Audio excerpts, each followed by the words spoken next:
From the radio service of Blaze Houston's Network Incorporated, good morning and welcome to Blaze News Point. 45 minutes of news about Liberia, Africa, and the rest of our one world. Today is Thursday, September 25, 2025. My name is Menso Mendy presenting in this edition of the program. Stories topping the headlines. President Joseph Boakai unveils a rest agenda to world leaders as he pledges inclusive development for Liberia. Coalition for Democratic Change describes recent fire outbreak at the residence of its political leader George Weah as a premeditated attack intended to threaten his safety and destabilize national peace.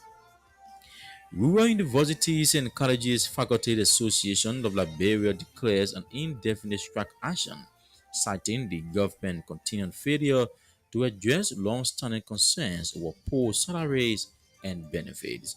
Away from Liberia, Malawi's former president Peter Mutharika declares the winner of last week's elections in the huge comeback from that's for the 85-year-old.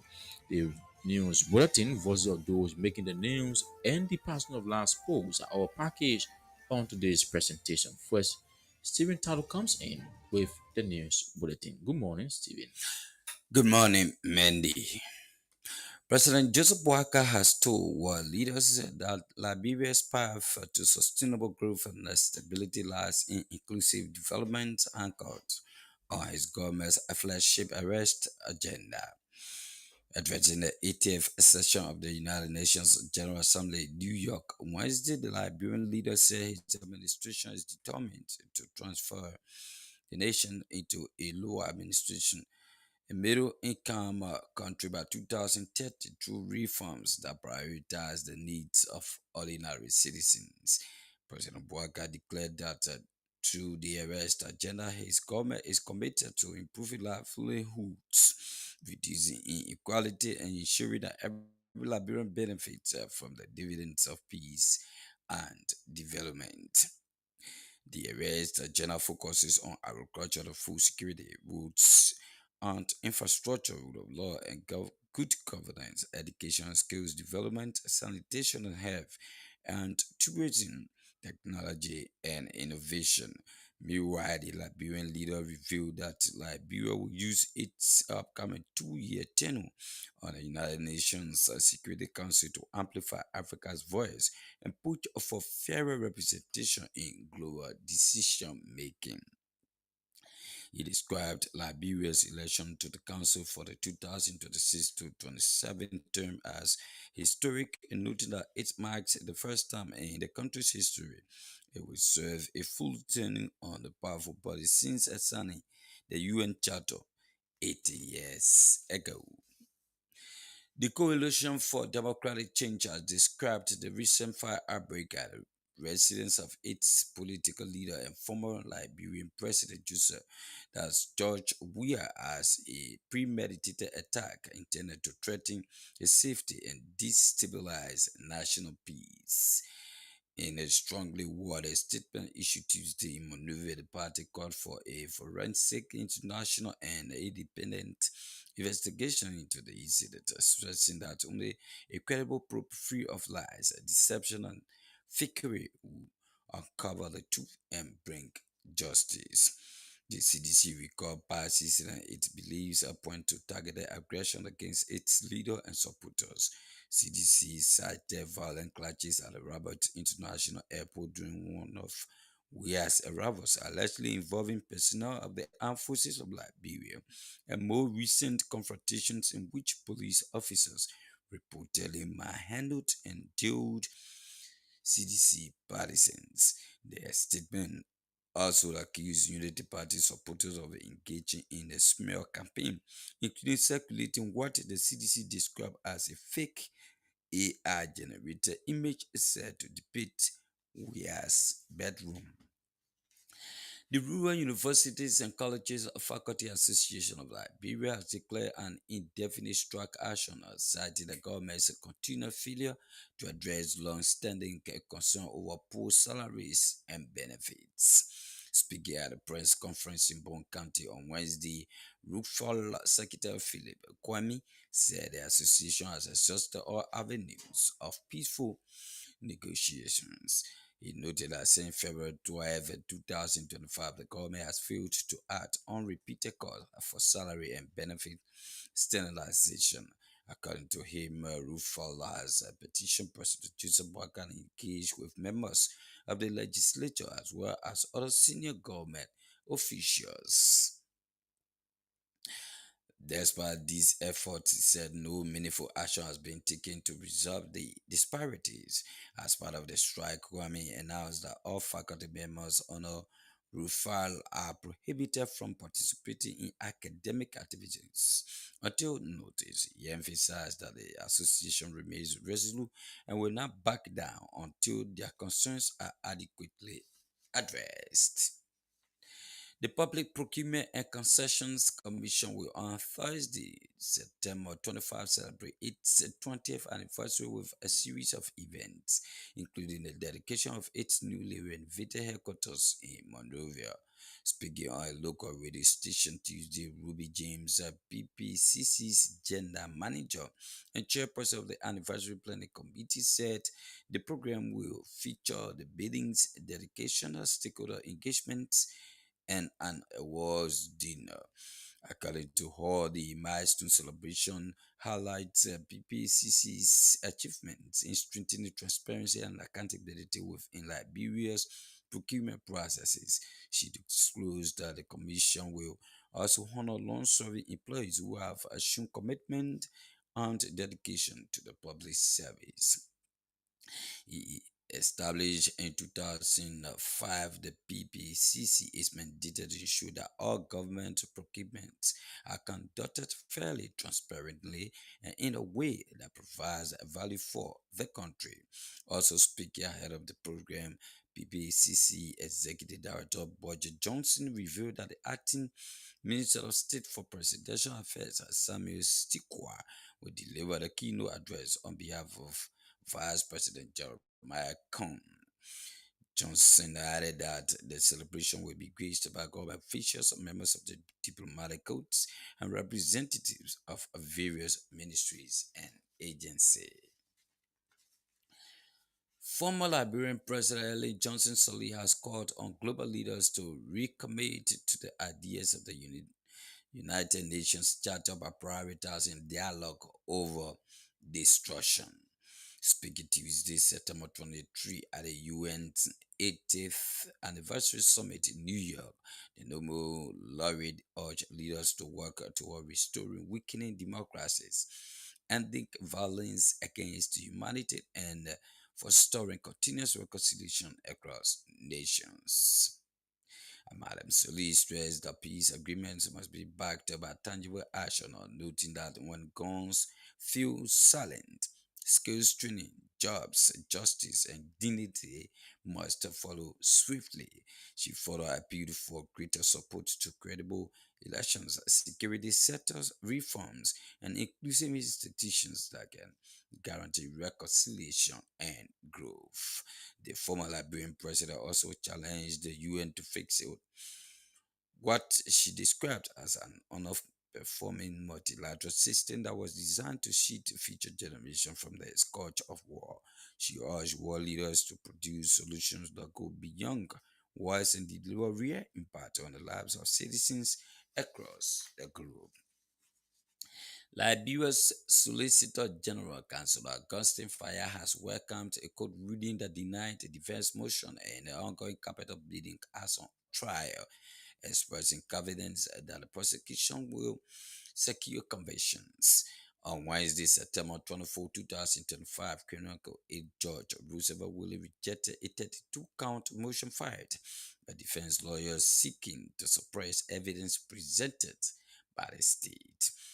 The judge ordered the case to resume on Friday, September 26, 2025. Speaking shortly after the ruling, Monrovia Council of Fire declared that those accused of setting the Capitol building on fire will not escape justice. He insisted the prosecution has presented strong evidence against the defendants.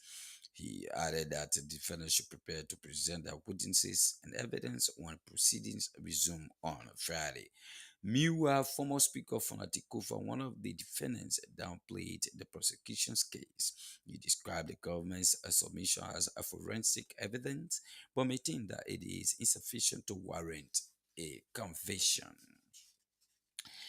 An employee of the Connex gas station in Habel, Magibi County, has spoken out after he was allegedly assaulted by an officer of the police support unit.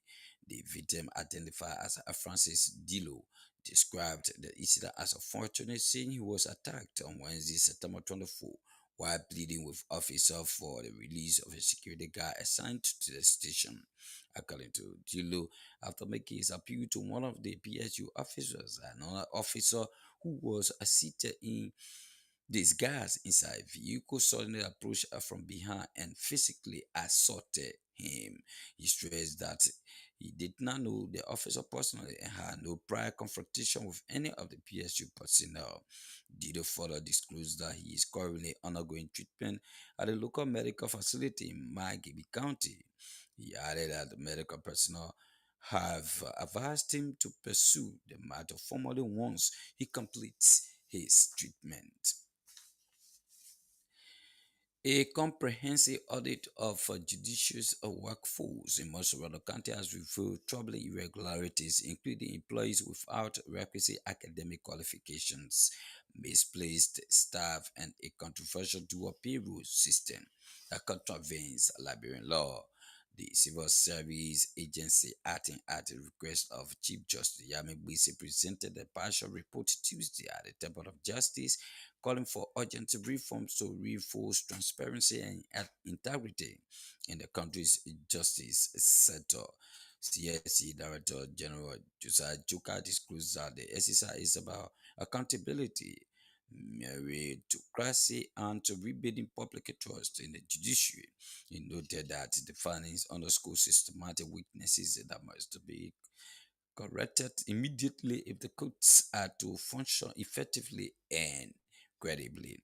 The week-long verification covers 674 employees across the Maserati judiciary. Of that number, 426 staff members, about 63% presented authentic and verifiable academic credentials. Another 56 cases representing 8% involved questionable or unverifiable documents now on a third party investigation. The audit further revealed that 92 staff have no academic qualifications, while 243 who only high school diplomas, raising serious concerns about competence in technical and administrative posts. The Press Union of Liberia PU has announced plans to celebrate its 61st anniversary on Tuesday, September 30, 2025, with activities in Monrovia Center on the theme commemorating our past, constructing our future. Ambassador Josephine Nkrumah, resident representative of the ECOWAS Commission in Liberia, will deliver the keynote address at the event, which is expected to highlight the union's legacy in defending press freedom and its renewed commitment to building a permanent home, the station Bali Media House. As the festivities will kick off at 10 o'clock a.m. with a parade from the Capitol Hill entrance of the University of Liberia to the PUL's new head office on Wano Avenue, Nash Street, Cinco Indo. Ceremonies will follow at 12:30 p.m., bringing together journalists, media workers, and communication practitioners from across the country. As part of the celebration, the union has introduced commemorative t-shirts and caps in three colors of blue, white, and red, which it says symbolizes calmness, reliability, impartiality, and the ongoing resistance against anti-free press practices. Period President and Anniversary Resource Mobilization Committee have urged members to see this year's observance as more than commemoration but as a solemn call to action for the generation of journalists to unite in constructing the union's first ever permanent haircut. Founded on September 13, 1964, the Press Union of Liberia emerged after journalist Staton Peabody was jailed for criticizing lawmakers, sparking solidarity among colleagues who later formed the organization. And away from whom Malawi's former president Peter Matharika has been declared the winner of last week's elections in the huge comeback for the 85-year-old. Official results show that he won 57% of the vote compared to 33% of President Lazarus Chikira. 70. Chikira, a pastor before entering politics, considered defeat ahead of the final result being declared, phoning Maturika to congratulate him on his historic win. Maturika, a former professor of law, served as president from 2014 to 2020 when he lost to Chikira by a wide margin. Blaze News. Stephen Taru with the news bulletin and the foreign development is indeed a regular feature on Blaze News Point. For news fast, factual, and always up to date, you are just in tune to Blaze News Point.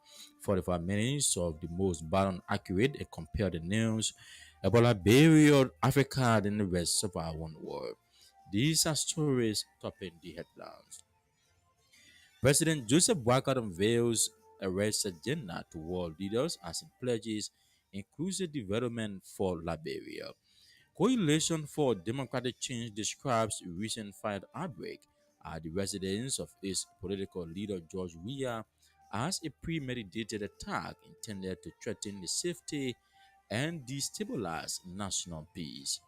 Rural Universities and Colleges Faculty Association of Liberia declares an indefinite strike action, citing the government's continued failure to address long-standing concerns over post salaries and benefits. And away from Liberia, Malawi's former president Peter Mutharika declares the winner of last week's election in a huge comeback for the 85-year-old.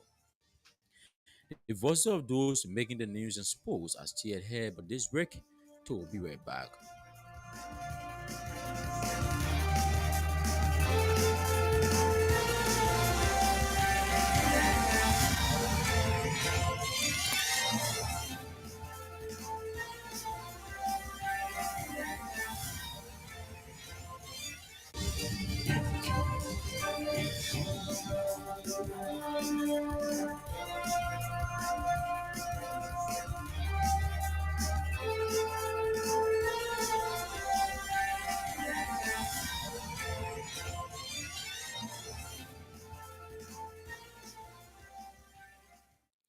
Welcome back to Blaze News Point. We'll not take our first development.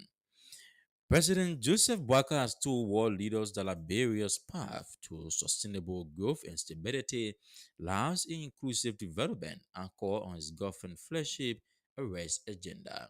Addressing the ATF section of the United Nations General Assembly in New York Wednesday, the Liberian leader said his administration is determined to transform the nation into a lower middle income country by 2030 through reforms that prioritize the needs of ordinary citizens. President Barker declares that through the arrest agenda, his government is committed to improving livelihoods, reducing inequality, and ensuring that every Liberian benefits from the dividends of peace and development. Excellency, distinguished ladies and gentlemen, at home, inclusive development remains our top priority. To this end, our government has launched the Arrest Agenda for Inclusive Development, which focuses on agriculture and food security, roads and infrastructure, rule of law and good governance, education and skill development, sanitation and health, tourism, technology, and innovation. The Arrest Agenda aligns with our National Vision 2030, which aims to transform Liberia into a lower middle income country and lay the foundation for a capable state by 2030. Through this agenda, we are committed to improving the livelihoods, reducing inequality, and ensuring that every Liberian benefits from the dividends of peace and development. We are taking tangible steps to improve governance by implementing accountability and anti-terrorism corruption measures such as asset declaration, we are strengthening institutional capacity to promote integrity, transparency, and improve public service delivery. Everywhere has endured some of the darkest chapters of human suffering, having experienced one of the most brutal conflicts in recent history. Over the past 2 decades, we have remained firmly on the path of recovery, working to heal our nation and rebuild from the painful legacy of war. My government has taken deliberate, meaningful steps toward national reconciliation. These include honoring the memory of the victims, supporting initiatives for memorialization, and upholding the commitment to justice and the rule of law. Meanwhile, the Liberian leader revealed that Liberia will use its upcoming 2 year tenure on the United Nations Security Council to amplify Africa's voice and push for fairer representation in global decision making. He described Liberia's election to the Council for the 2026 and 2027 term as historic, noting that it marks the first time in the country's history it will serve a full tenure on the powerful body since signed chapter 80 years ago. Why the nameplate during this 2 year term will read Liberia, the seat, however, belongs to Africa. We are committed to ensuring that Liberia's contribution to the Security Council discussion and the decisions are shaped by hard-earned experiences in conflict resolution, as well as our successes in peace building, democratic reform, political transition, and governance. Additionally, the collective experience of the continent will be taken into consideration. Liberia looks forward to advocating for Africa's fair representation on the UN Security Council, which can only be achieved through permanent representation as a key part of the UN Security Council reform agenda. Excellencies, when the UN was founded in 1945, nations came together in the belief that peace will only be secured through cooperation. After two world wars, it became a widely held conviction that nations are stronger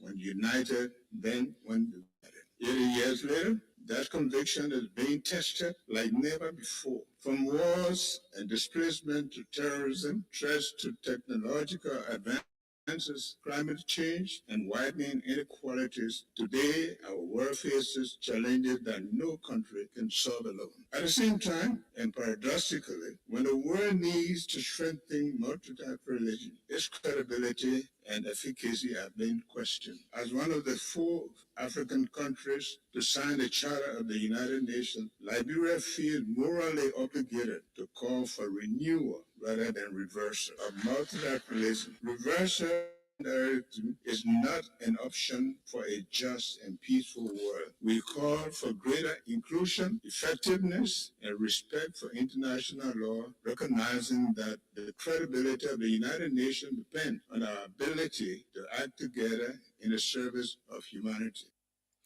Thus, the voice of President Joseph Boycott revealing that Liberia will use its upcoming 2 year tenure on the United Nations Security Council to amplify Africa's voice and push for fairer representation in global decision making. At the same time, disclosing to world leaders that Liberia's path to sustainable growth and stability lies in inclusive development anchored on his government flagship arrest agenda. The Rural Universities and Colleges Faculty Association of Liberia has declared an indefinite strike action, citing the government continuing failure to address long-standing concerns over poor salaries and benefits. Speaking at a press conference in Bon County on Wednesday, RUFAD Secretary Philip Quimmin said the association has exhausted all avenues of peaceful negotiation. He noted that since February 12, 2025, the government has failed to act on repeated calls for salaries and benefits standardization. We, the Rural Universities and Colleges Faculty Association of Liberia, RUFA, have gathered here today to speak on the continual neglect and failure of the government of Liberia to address the long-standing concern of faculties across our rural public university and colleges. The Rural University and Colleges Faculty Association of Liberia represented faculties of 9 institutions, namely Bombay County Community College, Bombay County Technical College, Grand Bassa University, Grand Junior University College, Grand Crew Community College, Lofa University, Magibi University, Nima University, and Sano County Community College are deeply disappointed by the government's continuing failure to address our concerns on salary and benefit generalization. Since February 12, 2025, we have petitioned His Excellency President Joseph Newman Boakai Sr. and communicated with the legislator and key government officials. Yet, no action has been taken to resolve the salary benefit disparities, relocation allowance, research allowance comparable to the University of Liberia and William V.S. Tubman University, and the pressing of a bill submitted to the House of Representatives for salary and benefit standardization for all public universities and colleges in Liberia. After months of peaceful engagement in media public publications, RUFA has no option but to process with its plan indefinite industrial strike action. RUFA has been patient, responsible, and peaceful in its approach. Yet, the silence and inaction of the government leave us with no alternative but to proceed with our planned indefinite industrial strike action. This strike is demand for fairness, equity, and justice. RUFA will ensure that this strike action is sustained until our demands are met and all faculties are not allowed to go on any of the campuses or engage in any academic work until further notice from RUFA. That's the voice of Philip Quimin, the Secretary General of the Rural Universities and Colleges Faculty Association of Liberia, disclosing that the association has declared an indefinite strike action, citing the government's continued failure to address long-standing concerns over poor salaries and benefits. Liberia Solicitor General Councilor Augustine Fayad has welcomed a court ruling that denied a defense motion in the ongoing Capitol building arson trial, expressing confidence that the prosecution will secure convictions. On Wednesday, September 24, 2025, criminal court Judge Roosevelt Wade rejected a 32-count motion filed by defense lawyers seeking to suppress evidence presented by the state. Speaking shortly after the ruling in Monrovia, Councilor Fayad declared that those accused of setting the Capitol building on fire will not escape justice. Nobody went back and around between the ghosts. No, we will make sure that we provide the required evidence and we convict all of them. But we told you that we have evidence. The quality of evidence we have is not evidence that can be overcoming. The quality of evidence is very sufficient. There is a sufficiency in evidence in court. Those are evidence that cannot be overcome by any rebuttal presumption. So there is no way that they can overcome the evidence we have. And they talk about evidence being collected in such a way. Claiming solemnly. The people who they were claiming on their behalf, the people say they were not Solomon. So where that information came from? Not have come from either the lawyer or somebody else. We are responsible institutions. All the criminal justice actors now in Liberia. I'm not people that will tolerate your torture. You will not be people that will be in the position to make sure that people are tortured. No, you know me for long. I don't even know normally except in on the screen, casual conversation like this. I don't plead my cases in the public, to me. I plead my cases in court. My pleading is to come in court and not to come outside the court. Even get the defense, I've let my friends and I need to tell you that the ruling was proper, well researched, and it is backed by all the authorities. They never get ready for Friday. Friday is the D-Day, the beginning of the voting. All their motions are finished. Nothing else they have. They better get ready for Friday. If they are ready now, we can continue. We have our witnesses prepared and ready. So they better get ready on Friday.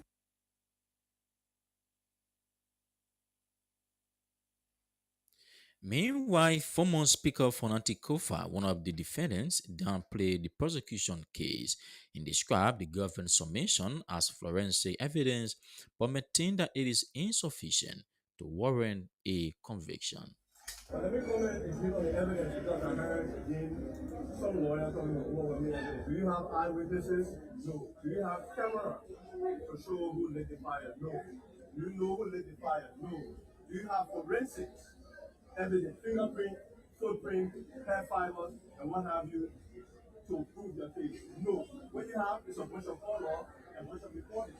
And that will not be sufficient to sustain a guilty verdict. They have not, but it was important, it was always important that the lawyer say of this trial that they put everything on the record. It's not on the record. The medical reports are on the record. The performance, the side investigation is on the record. Now, as we move to the evidentiary stage, you will begin to see the entire stage fall apart for lack of sufficient evidence or lack of no evidence because the defendants in the darkness are completely innocent.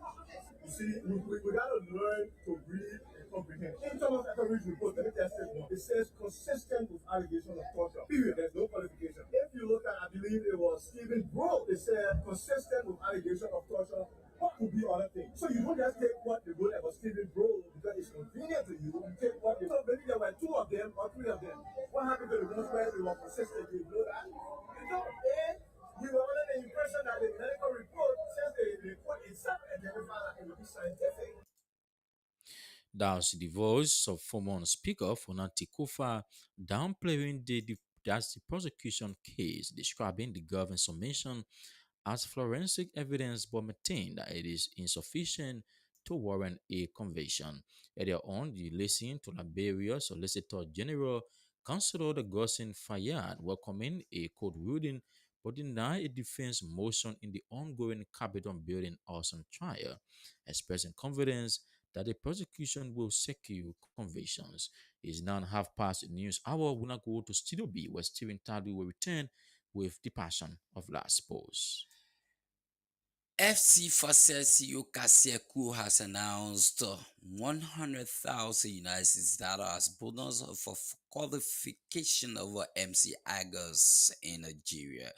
This means HFC Fasel player will receive the amount of 2,000 United States dollars immediately on Saturday if the team qualifies. Still on the Liberian scene, the 2025 LFA slash CAF African School Football Championship is ongoing this Wednesday, 24th of September at the Samuel Kando Sports Complex practice page. The tournament featured boys and girls teams of participating schools.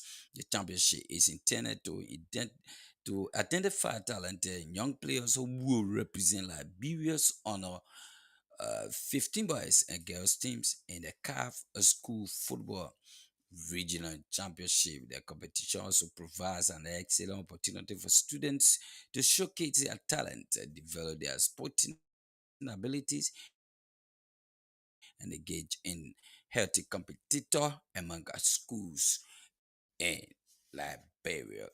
Quickly on the African scene, we will take our last story from Europe. Four African national teams will take part in the Under 20 World Cup with the final phase set to take place in Chile from September 27 to October 19.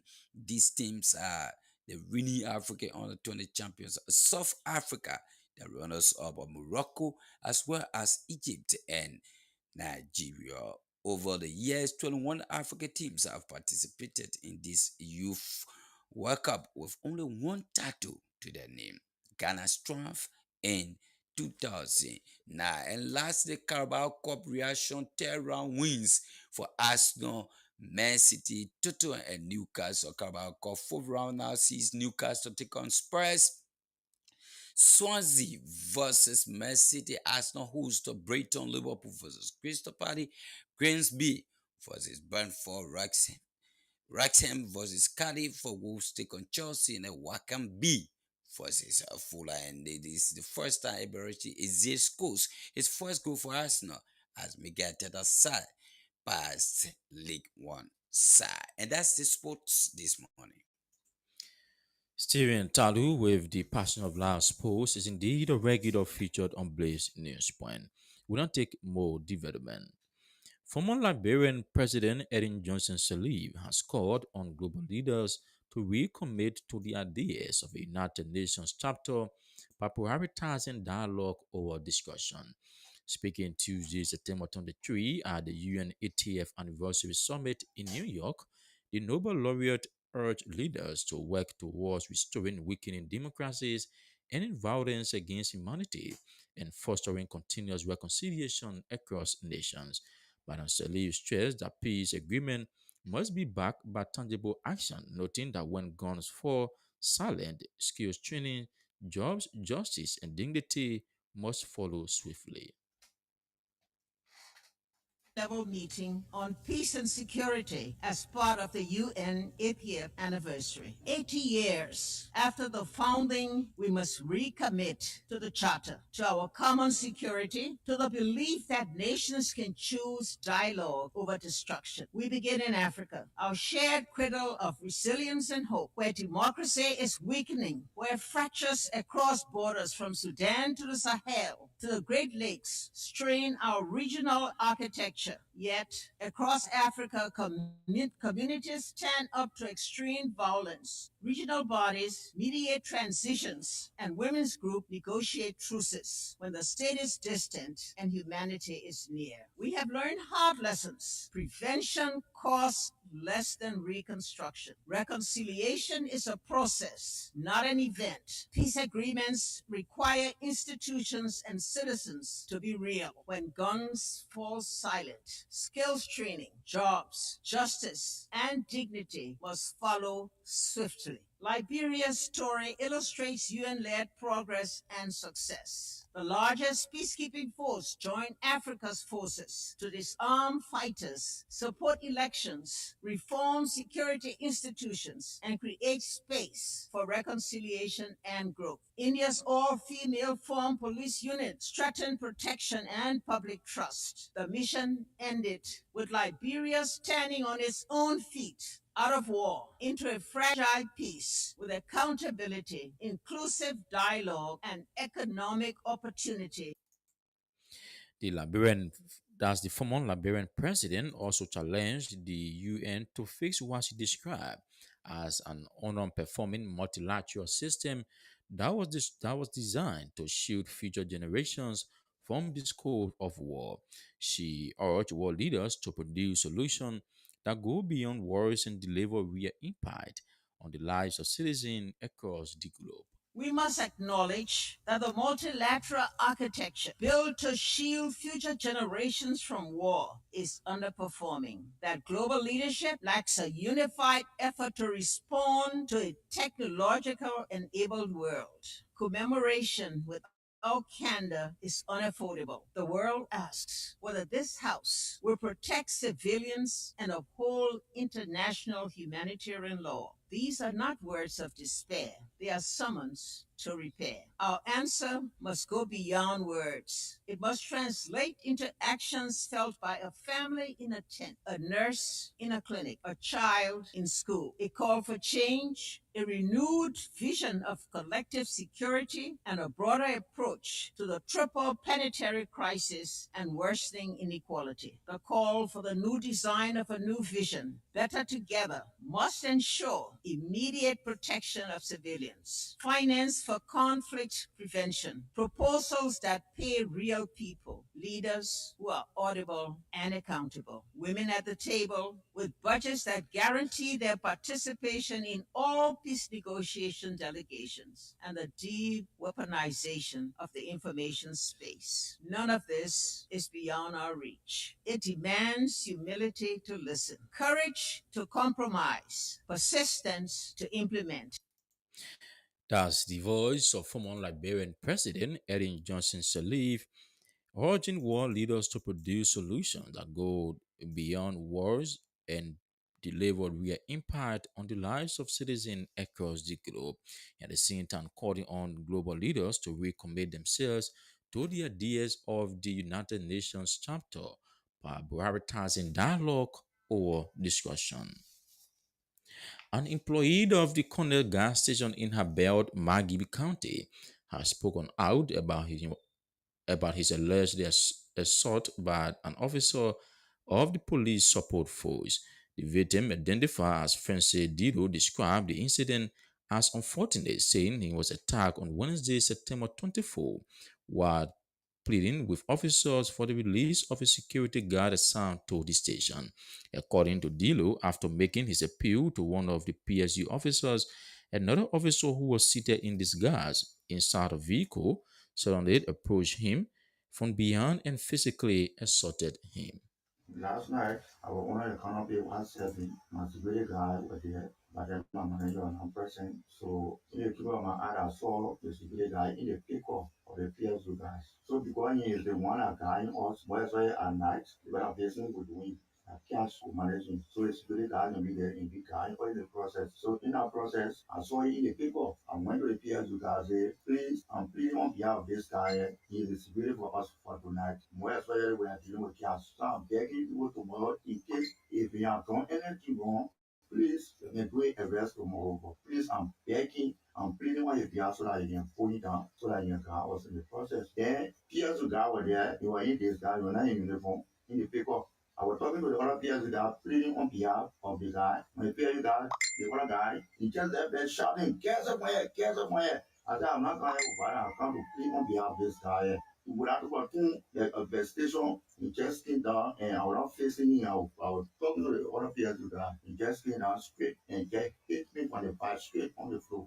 I played last night up the president. I'm feeling a severe pain. Yeah, mother, we're not in the other before. I don't even, because I was last night, I don't even know him in person or him on our PSU.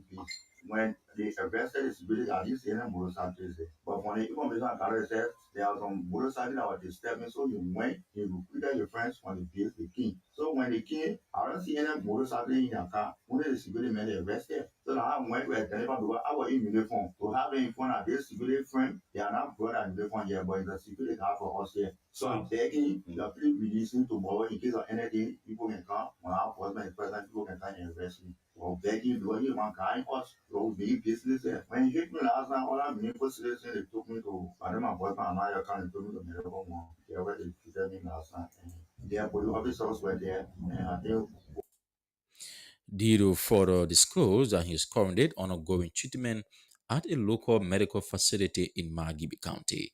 He added that medical personnel have advised him to pursue the method formally once he completes his treatment. so my boyfriend said, you can't, you don't go, can't just sit down and look at it. So by now, I should get back to the station and I'll go back to me after to know we proceed to the police station. It's so much disgusting. I'm feeling so bad about it. And I'm formally a breadwinner for my family. It will be another step by my life. Because I have to go teach, and today I have to go teach. The next I to the others, I'm just a single now. I try to also and sustain my family. So it will be another step by my life. I'm a peaceful citizen. It's the first of the kind. I'm not one day being taken to a police station for anything or such. Well, so it was just surprising to me last time I saw my second about me. They helped me around 9 o'clock. 2 to yeah, honest. Javier, yes. And the Public Procurement and Concessions Convention will on Thursday, September 25, celebrate its 20th anniversary with a series of events, including the dedication of its newly renovated headquarters in Monrovia.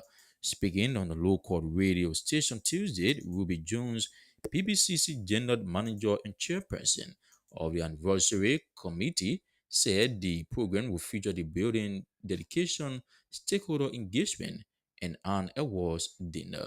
So basically, the commission, through the visionary leadership of our executive director, Honorable Johnson, saw it wise that we celebrate the 20th milestone of PPCC. Personally, I joined the PPCC in 2013, and looking at how far it has come, it has been tremendous. There have been a lot of improvements, a lot of reforms, both policies, physical, logistic, the entire work environment and so forth. So he thought it wise that it was okay okay that we celebrate the 20th milestone of how far we've come, where we are currently, and where we are going. So we have a list of activities to do for our anniversary. We just worshipped with the Effort Baptist Church on Sunday. We were well decorated in our customized PCC anniversary lapa. It was so great. It was so beautiful. And we went to say thank you to God for the time, the challenges we've overcome, the ones that we haven't seen and that we intend to overcome. So we just went to say thank you to God. So on Thursday, we will be dedicating our renovated building. If you can bear me witness, Clarence, the entire executive mansion ground, we've made that place look so beautiful that when you are passing, you see this beautiful place. People even doubting if it's a government institution. Also speaking ahead of the program, PPCC Executive Director Bojo Johnson revealed that acting Minister of State for Presidential Affairs, that Samuel Stifwea, would deliver the keynote address on behalf of Vice President Jeremiah Kong. On Fridays, because the vice president will be the one giving the keynote address about laying all over the country. And so the acting minister of state, the Honorable Steve Quia, will be delivering the keynote address. The American Chargé Affair will also be at the program. The United Nations will be at the program. The World Bank country manager will be at the program. The delegate from the African Development Bank will also be at the program. We have folks coming in from major stakeholders in government, folks from the Ministry of Finance and Development Planning will also be at the program. We have our partner from the integrated institutions, the GSC will be at the program. The LCC will be at the program. The RA will be also at the program. Those are our partners when it comes to the integrated space. We'll also have folks from the civil society will also be at the program too. We have our friends and well-wishers will also come. Because you see, basically, we also want to appreciate staff. Some of the bank who we say have been to the, I think bank will been to the commission from the time the commission was funded. So bank will be getting an award. And I must say, because we'll be better for more than 10 years, you get some awards. Well, fellow listeners, on this note, this have come to an end of today's presentation of Blaze News Point. So before we go to a recap of the major stories. President Joseph Boakai unveils a race agenda to world leaders as it pledges inclusive development for Liberia. Coalition for Democratic Change describes recent fire outbreak at the residence of its political leader George Weah as a premeditated attack intended to threaten his safety and destabilize national peace. Rural universities and colleges Faculty Association of Liberia declares an indefinite strike action citing the government continued failure to address long-standing concerns over post salaries and benefits. And away from Liberia, Malawi's former president Peter Mutharika declares the winner of last week's election in the huge comeback for the 85-year-old. We say many thanks to our news director, editor, reporter, and correspondent for making this edition of Blaze News Point a success. Steering Talu brought you the news bulletin in the passing of last post. Henry Kabah Sara Control and coordinated the technical aspect of today's presentation. On behalf of the News and Current Affairs Department of Blaze Communications Network Incorporated, my name is Menso Mendy Abisinde. Good morning and have a pleasant day.